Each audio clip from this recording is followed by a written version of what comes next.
ماما انا مش عايزه اروح تاني عند خالتي. لا عادي، مش لازم يعني اسلم عليك. هو هيحصل حاجه لو انا ما سلمتش عليك؟ لا ده انتي ام العيال يعني.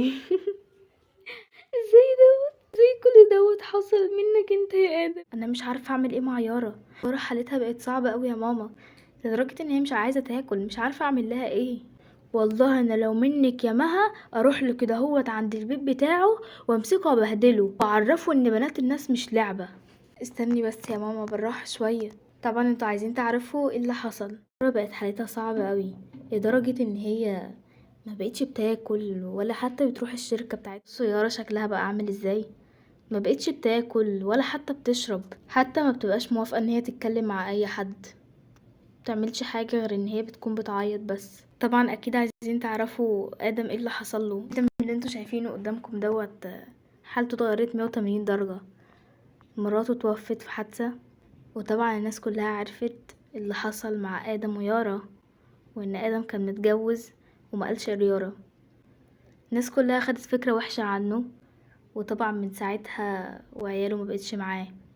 مامة نسرين خدتهم ومرضتش ان هي تديهم لآدم. لا على فكرة البنت اللي معانا هنا في المستشفى اللي انت بتكلمها ديت نظراتها باينة قوي ان هي بتحبك، فياريت تبعد عنها. فكرة انت المفروض تكوني واثقة فيا ان انا عمري ما هحب اكيد واحدة غيرك، يعني المفروض تكوني واثقة فيا، مش تعملي كده. انت تعبتيني بجد، احنا مبقناش متفاهمين خالص. طبعا اللي انتوا شايفينهم دول اللي هو فريدة ويحيى اللي كانوا بيحبوا بعض في الحلقة اللي فاتت، لو انتوا شايفين دلوقتي كده ما بقوش متفاهمين ولا اي حاجة. كل اللي حكيت لكم عنه دوت الكلام ده حصل في السنة اللي فاتت. اما السنة دي اول ما بدأت سارة قررت ان هي ترجع تاني وتبقى اقوى من الاول، وكمان تنسى كل حاجة حصلت لها في السنة اللي فاتت وتبدأ صفحة جديدة مع نفسها. دلوقتي بقى انا قررت ان انا ابدأ صفحة جديدة مع نفسي، وكمان غيرت ديكور الأوضة بتاعتي زي ما انتوا شايفين كده. خليت الأوضة يبقى شكلها غير اللي كان موجود. تعالوا اقول لكم ايه اللي حصل لي السنة دي وانا بدأت اعمل ايه في حياتي الجديدة. بقيت شغالة هنا في المكان ده، وبصراحة عجبني قوي، وكمان الزباين كانت كويسة جدا معايا، وكمان اتعرفت على ناس جديدة وحبوني قوي. بقولك ايه، اديني اللابتوب اقعد عليه شوية. اديهوني، قلتلك اللابتوب بتاعي. لا مش هديهولك على فكرة بقى، انا هقول لماما لان اللابتوب ده هيجيبهولنا احنا الاتنين على فكرة، مش جايبهولك لوحدك. ايه يا بنات صوتكم جايب اخر الدنيا. ماما مش انتي جايبانا اللابتوب ده بتاعنا احنا الاتنين؟ هي بتقولي لا ودوت بتاعي انا، وانا دلوقتي عايزه اقعد عليه. فيها ايه لما اقعد عليه شويه؟ ايوه ده بتاعكم انتوا الاتنين، اديهولها طيب شويه. واتيم ما تضايقهاش، انتي اختها الكبيره، اديهولها. ماما انا دلوقتي بذاكر عليه، خليها بقى تسيبني في حالي. والله انا تعبت منكم بجد، انا مش عارفه اعمل لكم ايه بجد. النهارده كان اليوم صعب قوي، وكمان فريد ديت عكنت عليا النهارده. ايه يا ماما ازيك عامله ايه؟ ازيك يا حبيبي، تعالى اقعد. انا كنت جاي اقعد معاك يا ماما عشان كنت عايزك في موضوع كده بصراحه. ماما بصراحه انا بفكر ان انا اسيب المستشفى اللي انا فيها، وبصراحه يعني ليه يا يحيى تسيب المستشفى؟ هو ايه اللي حصل؟ ماما فريده اللي معايا لو تفتكريها اللي انا كنت عايزه اروح اتقدم لها بقت غريبه خالص يا ماما، ما بقتش فهماني، كل يوم تتخانق معايا.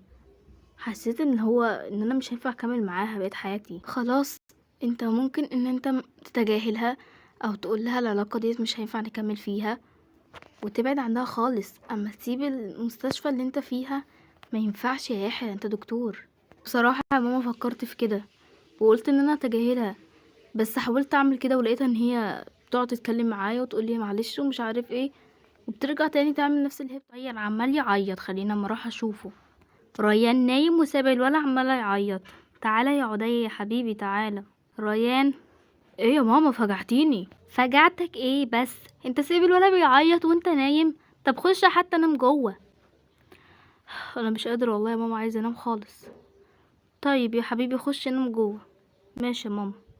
ده يا حبايبي بيشمني بس هو يعتبر زيمني، فعشان كده هو بيقول لي يا ماما عادي. ايه ده التليفون بيرن؟ الو، ايه يا مها عامله ايه؟ انتي بتقولي ايه؟ مش سامعاكي. طيب ماشي يا حبيبتي، تعالي تشرفي في اي وقت. يا تيتا انا نفسي اروح لبابا قوي يا تيتا. هو انا كمان يا تيتا نفسي اروح لبابا، ونفسي اروح اقعد معاه. هو انتي ليه جايبانا نقعد هنا؟ تعبتوني بجد، انتوا كل شويه تقعدوا تقولولي انا عايزه اروح لبابا انا عايزه اروح لبابا.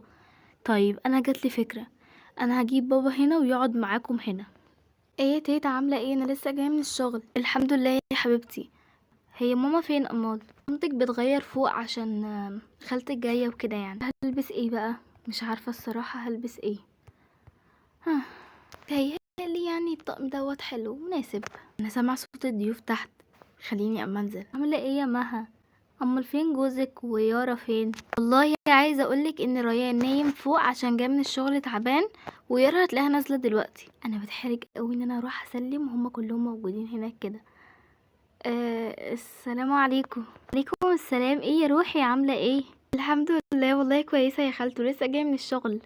عامل ايه يا يحيى؟ الحمد لله تمام. انتي عاملة ايه؟ كويسة؟ انا الحمد لله كويسة. طيب عن اذنكم انا بس اخش اقعد شوية في الجنينة. ايه التوتر ده بجد؟ انا اتوترت قوي، يا ريتني ما كنت قلت له حاجة. ما تروح يا ولا يحيى كده، روح اقعد مع يارا شوية، فكها عن اللي هي كانت فيه. طبعا اكيد يعني هروح اقعد معاها. حاضر. فكرة يا ماما انتي حركتي الولد. انا مش عارفة اروح اقولها ايه، يعني هروح ابدأ الكلام ازاي. خليني مخش لها خلاص. ممكن اقعد؟ طبعا. اكيد يعني اتفضل. يمكن انا اول مرة اقعد معاكي، بس انا اسف لو ضايقتك، بس هي ستي لقيت لي روح اقعد معاها. لا انتي مش مضايقني خالص ولا حاجة، بالعكس انا ما كنتش حابة اقعد لوحدي عشان كنت يعني متضايقة. انتي لسه بتفكري في اللي اسمه ادم ده؟ ابعدي عنه، انتي الف واحد يتمناكي. وهنا حسيت احساس اول مرة احسه. ده اكيد يعني انا حبيت الكلام معاك قوي. طيب خلاص نبقى بقى نتقابل في مثلا كافيه حلو، نبقى نقعد نتكلم. يمكن ما يكونش هو حاسس بالاحساس ده، بس انا حسيت بالاحساس غريب. انا همشي بقى علشان الوقت اتأخر.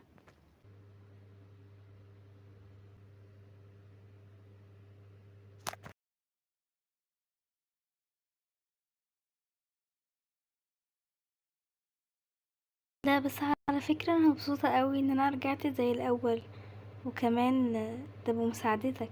مساعدتي ولا اي حاجة، انتي اصلا مفروض كنت فوقتي من زمان، بس الحمد لله على كل حال. بس انا بجد بشكرك قوي، انا بقيت مبسوطة جدا وانا بخرج معاك. عايزة اقولك ان انا الفترة اللي فاتت كنت مخنوق قوي بسبب يعني في بنت يعني كنت بحبها وكده، وكنت هطلب ايديها، بس لقيتها مختلفة عن ان انا كنت فاكره. وكمان لقيتها ان هي بتشك فيا على طول، ما بقتش بتصدقني، وقررت ان انا اتجاهلها. عمري ما انسى الموقف ان احنا كنا ماشيين في الشارع وانت اتكعبلت على وشك.